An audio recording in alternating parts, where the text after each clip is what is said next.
dakilang kabistahan ng pagbibinyag kay Jesus. So bahagi hindi na inanihatid namin sa uling hantungan si servisyo. Tamang-tama na kung saan ay pinamamanig sa atin ang forme kapal. Sabi nga ay si Jesus, ibininyagan.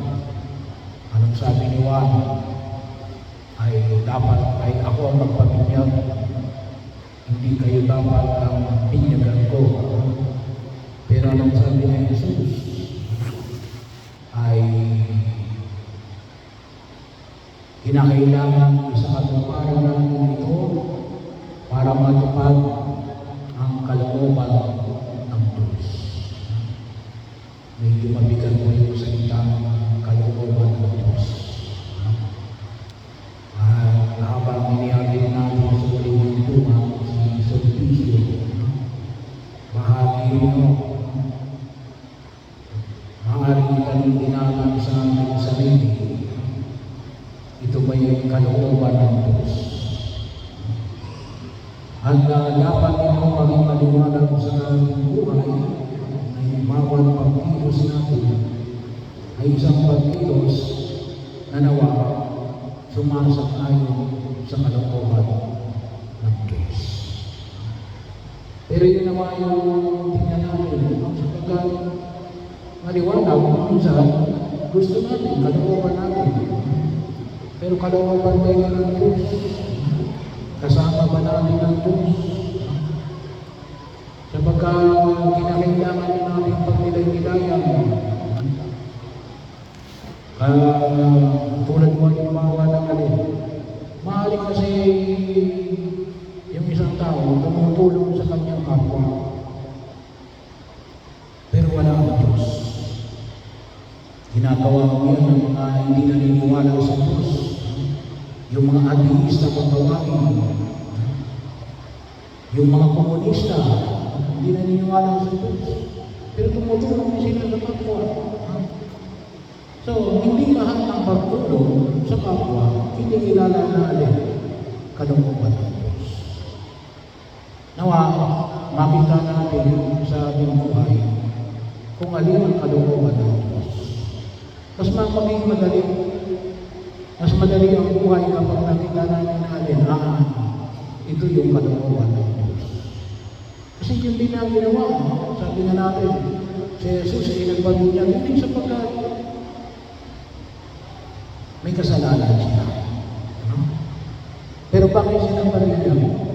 Kasi yun ang kalooban ng Amang nasa langit. Yun ang kalooban ng Diyos. At nawa, makita natin, matanggap natin ang kalooban ng Diyos. At sa pagkakataon na ito, sana makita rin ninyo at matanggap ninyo ang kalooban ng Diyos na nasa gitna natin. Pangalawa, paanyaya na kung saan ay huwag natin kalimutan yung narinig na tinig noong bininyagan ni Juan Bautista sa Jesus. Anong narinig na tinig? Pagkatapos na umahon sa Jesus sa tubig sa Ilog Jordan at nakita natin lumabag sa kanya ang Espiritu Santo sa imahe ng isang kalapati. Anong narinig na tinig? Ito ang pinakamamahal kong anak na lubos kong kinalimutan. At yun po naman huwag natin kalimutan. Hindi lang si Jesus. Hindi lang po si Jesus ang pinakamamahal na anak ng ating Diyos, ng ating Amang nasa langit. Ngunit tayo lahat sa biyaya ng sakramento ng binyag, tayo ay pinakamamahal na anak ng Diyos. Ano ba, makita natin, kaya napakahalaga yung pagkilos, yun ay biyaya ng sakramento ng binyag. nga inilagay natin yung pag-iingat sa loob ng isang pag-araw ng linggo para hindi natin paalagaan yung alin.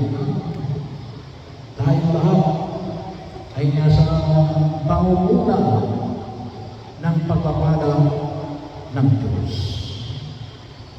Ginawa yung una, alin? Yung pagpapala ng Diyos. Sabi mo kasi, nakalala natin yung alin, yung original sin. Nakalimutan natin yung alin, yung sinira ng original sin. Anong sinira ng original sin? Original grace. Bago dumating yung original sin, nauna yung alin, yung original grace. Ano yung original grace? Na tayo ay kasama doon sa kanyang kaharian sa langit. Na nasira lamang ng kasalanan original, kaya ngayon, pinalayas ng Diyos ang ating mga unang magulang sa langit. Pero yan mo yan, ibinabalik sa biyaya ng Biblia. At yan din ang tayo hukot kung bakit si Servisyo ay pinag-iimbayan natin na nawa, makasama ng Diyos. Una natin sinahan, kaya na napakahalaga ko na pangalagaan natin ang biyaya ng tayo binigyan. Ang paano pamara ng iwas sa kasalanan. Bahagi yun. Huwag natin silahin yung original na grasya ng Diyos na ipinagkaloob. At lalo po itong pinatumikan ng alin, pagbibinyag natin sa bata. Ay, bata pa lang yan, wala pang ginagawa. Ganun yung panguna ng grasya ng Diyos. Kaya naman, aalagaan natin. Kaya iniiwasan natin gumawa ng kasalanan. Iniiwasan natin na tayo ay lumabang sa utos ng Diyos at sa utos ng Iglesia. Bahagi yun ang kung saan ay makita natin. Kasi yun yung biyaya na ipinagkakaloob sa atin. Yun yung unang ipinagkaloob sa bawat isa sa atin at kay Servisyo. Ngayon ay haharap sa Diyos. At yun ang tatanong sa kanya ng Diyos.